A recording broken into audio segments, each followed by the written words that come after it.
A história horrorosa não para de repercutir. A polícia agora realizou uma perícia na casa onde um homem foi acusado de manter a esposa e os filhos em cárcere privado por 17 anos. Só que eu vou contar uma coisa para vocês. O desenrolar dessa história, o abrir a porta pelo 20º Batalhão, mostrando a casa do terror, pode esconder entre essas páginas dessa história pelo menos 2 anos de omissão. De quem? A gente não tem medo, a gente fala. Pode rodar. Policiais civis e bombeiros passaram 5 horas na casa na zona oeste do Rio.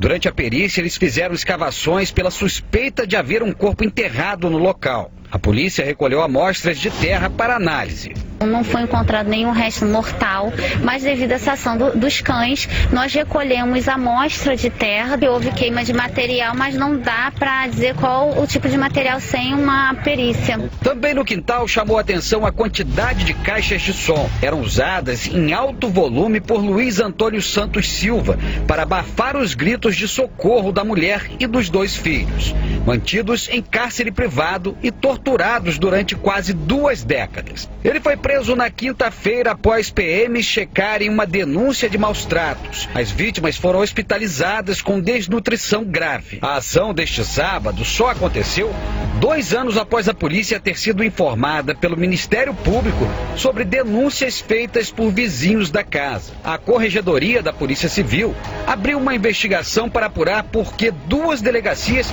instauraram um inquérito, mas não fizeram nada na época. Mãe e filhos já receberam alta do hospital e foram levados para a casa de uma irmã dela. Eles serão acompanhados por assistentes sociais e psicólogos da Prefeitura do Rio. Parentes das vítimas disseram imaginar que a mulher tivesse morrido há muitos anos, pelo tempo que ficou sem fazer contato com a família. A mãe contou que ela e os filhos de 19 e 22 anos eram espancados com fios e chegaram a passar 3 dias sem comer. Devido à situação muito traumática, já apresentam um dano emocional significante, então eles vão ter que aprender a reviver. Eu vou trazer aqui, primeiro deixa, o Jackson já está com a delegada, vamos já com o Jackson ao vivo. A gente viu aí a perícia importante em toda a casa, pela própria questão, mas também porque na sexta-feira você trouxe a história de que vizinhos fomentavam uma questão de que poderia ter um bebê enterrado ali. Então, assim, foi todo, além da perícia, todo um cuidado para se zerar qualquer tipo de suspeita de outro crime bárbaro nessa casa do terror, não é, Jackson? Boa tarde para vocês. Olá, Isabelle Benito, boa tarde a todos. A doutora Cristina está aqui ao meu lado, mas antes de falar com ela, tem uma informação que eu queria ressaltar sobre que eu obtive, na Secretaria Municipal de Assistência Social. Eu cobrei uma explicação para eles, o que eles falaram? Que já doaram colchão para essa família, vários colchões, tá? E também tem um valor, um cartão de R$250 para comprar alimento para essa família. Vale ressaltar que essa família está na casa da irmã dessa vítima, da mãe desses 2 filhos, e ela precisa de um lar também. Vamos então agora falar com a delegada sobre essa investigação. Doutora, muito obrigado pela sua participação. A gente percebeu que no sábado a senhora esteve lá, fez uma perícia, após a denúncia do SBT. Como é que foi quando a senhora chegou no local? Que cenário a senhora viu lá? Boa tarde, Isabelle, boa tarde, Jackson, boa tarde a todas e todos. Então, depois da denúncia veiculada por você, Jackson, no SBT, nós comparecemos ao local, verificamos que realmente os vizinhos, que têm muito medo de se identificar, até porque o autor é extremamente cruel, eles confirmaram a denúncia veiculada no SBT da possibilidade de existir um terceiro filho que teria sido morto, enterrado em algum local da casa. Então, diante de tal informação, e também nós tínhamos feito uma perícia na data do auto de prisão em flagrante do autor, só que a perícia não teve acesso ao quintal da casa, porque logo na entrada tinha um equipamento de som muito grande montado e um foco muito grande de abelha. Então nós relatamos esse fato ao Corpo de Bombeiros. Prontamente o Corpo de Bombeiros colaborou, no sentido de comparecer ao local com os cães e também com o equipamento necessário para fazer a remoção dessas abelhas. Aí nós fizemos toda a perícia nessa parte da casa. Então no local que era atrás dessas caixas de som, elas foram retiradas. Atrás das caixas, os cachorros do Corpo de Bombeiros apontaram aquele local. Então foram feitas escavações junto com a nossa perícia e não foi encontrado restos mortais visíveis aos olhos humanos. Mas nós recolhemos amostras de terras, porque agora, após a análise pela perícia, nós vamos ver se ali parecia que tinha algum material combusto. Então nós vamos ver qual a natureza, né, do material que se encontrava naquela terra. Isabelle Benito. Doutora, boa tarde, obrigada. Ou seja, não se descarta a possibilidade, por exemplo, dela ter tido uma gravidez, não ter tido... Eu fiquei pensando várias coisas. É claro que um corpo maior vocês teriam encontrado, mas um feto, algo que foi enterrado por ele, há essa possibilidade ainda. Então, a gente não descarta nenhuma possibilidade. Pode ser também os cães são treinados para apontar a presença de sangue humano, como há relato da vítima dessas violências. Então, há a possibilidade também achar, por exemplo, uma toalha suja de sangue que ele tenha ateado fogo. Então, são várias possibilidades. Então, vamos aguardar o resultado da perícia para confirmar essa informação. Doutora, a senhora que é uma delegada veterana, assim que a senhora entrou naquele local, qual foi o cenário que a senhora viu ali no momento? O cenário realmente é um cenário muito traumático.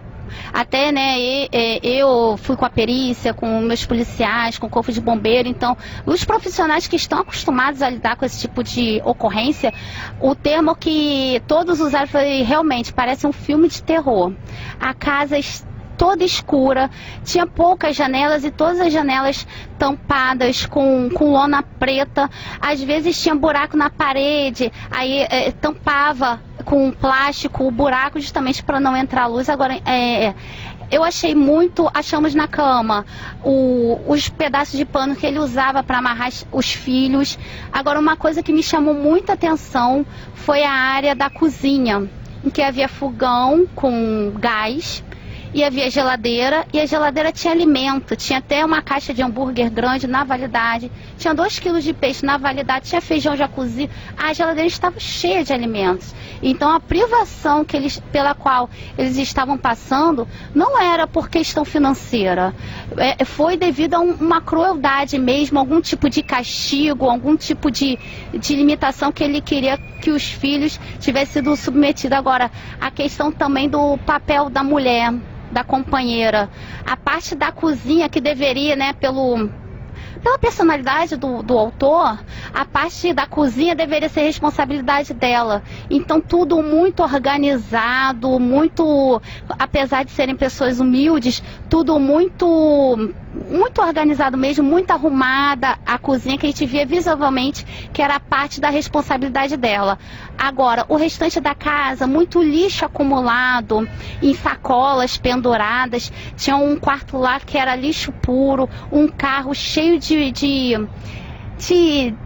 recipientes plásticos que a gente joga fora, tudo acumulado. Então ele deu a entender, pelo cenário, parece que ele era uma pessoa acumuladora. E muita aparelhagem de som no interior da casa, que era que ele usava, né, para disfarçar perante a vizinhança quando ele agredia, possivelmente, né, pelos relatos, que ele agredia os filhos e a companheira.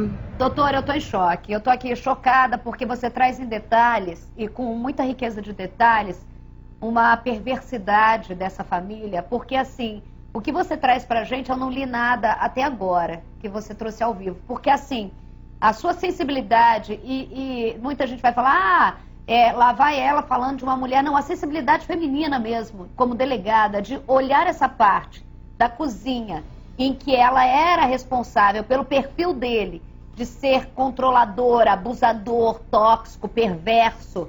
E a parte em que ela tinha, que lhe cabia, era dentro da humildade dela, era extremamente organizado. Só que um fato muito mais torturante nessa história: quando um irmão é colocado com 22 anos, parecendo uma criança de 7, 8 anos, na ambulância, e alguém dá uma banana e ele come com a casca e tudo, porque ele não sabia como comia uma banana, olha, eu tenho vontade de chorar de verdade.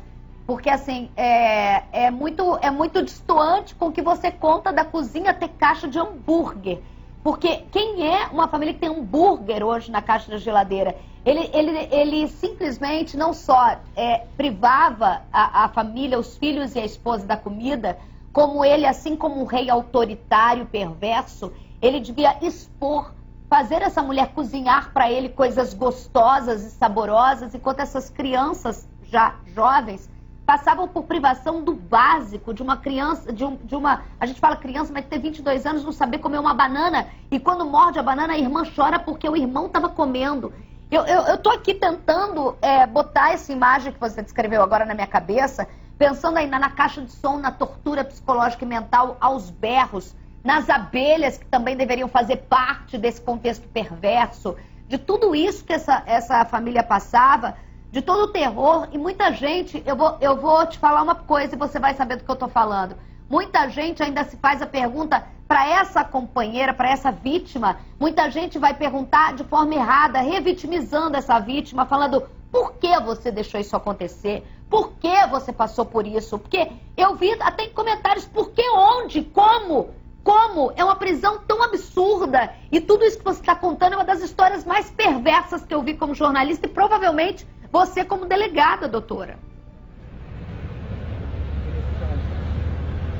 Então, por isso que agora, Isabelle, o inquérito inclusive vai ser desmembrado, o auto de prisão em flagrante vai ser remetido para a justiça, o inquérito vai ser desmembrado para a gente apurar, né? Apurar não, que da situação em si já é fato, né? Que ocorria a violência psicológica naquela casa contra a companheira e a filha, né? Que o crime de violência psicológica, vítimas são só mulheres, então nós vamos documentar para o Ministério Público e Poder Judiciário e vamos pedir também a prisão preventiva dele pelo crime de violência psicológica.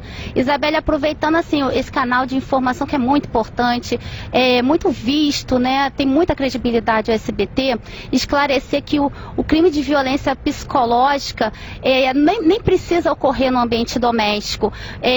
São crimes que as vítimas são mulheres, é um crime que acontece em razão de não entenderem, de não entenderem o atual papel da mulher em sociedade, de acabarem estigmatizando a mulher na sociedade. Então, essa mulher passa por um dano emocional, passa por vários traumas, não precisa nem ter CID, né? Código Internacional da Doença, que aí seria uma lesão corporal.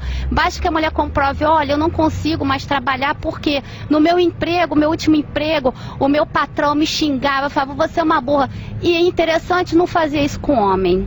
É o empregador que grita com mulher, mas não grita com o empregado que é homem. Então é muito importante esclarecer para a sociedade esse crime de violência psicológica. Também engloba também a violência obstétrica, que, né, a gente tem notícia que o Conselho Regional de Medicina já determinou que várias condutas não devem ser praticadas durante um parto, justamente para não criar esse dano emocional à mulher. Então, assim, a violência psicológica já era prevista na Lei Maria da Penha, mas virou crime só agora em meados de 2021. Então nós estamos começando também a trabalhar e comprovar nos autos, através de oitivas, de mudança de comportamento de vítima, através de um relatório simples de um psicólogo. É um crime relativamente novo, né, meados de 2021, mas que muita gente ainda não sabe da existência desse crime, justamente para proteger a violência contra a mulher, que a gente sabe que a mulher, infelizmente, né, é um aspecto cultural, histórico, que a mulher passa por vários desafios, né? Você, Isabelle, como mulher, como eu, a gente sabe da nossa luta constante para progredir, para desconstruir esse papel que a sociedade exige da mulher.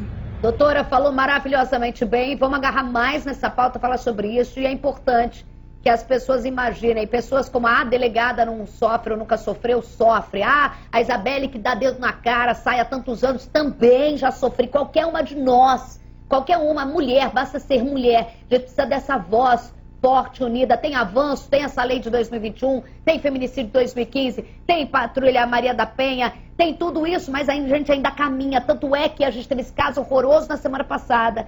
A gente teve a Sara, que foi entupida de tiro, e o cara na delegacia normalizou a situação.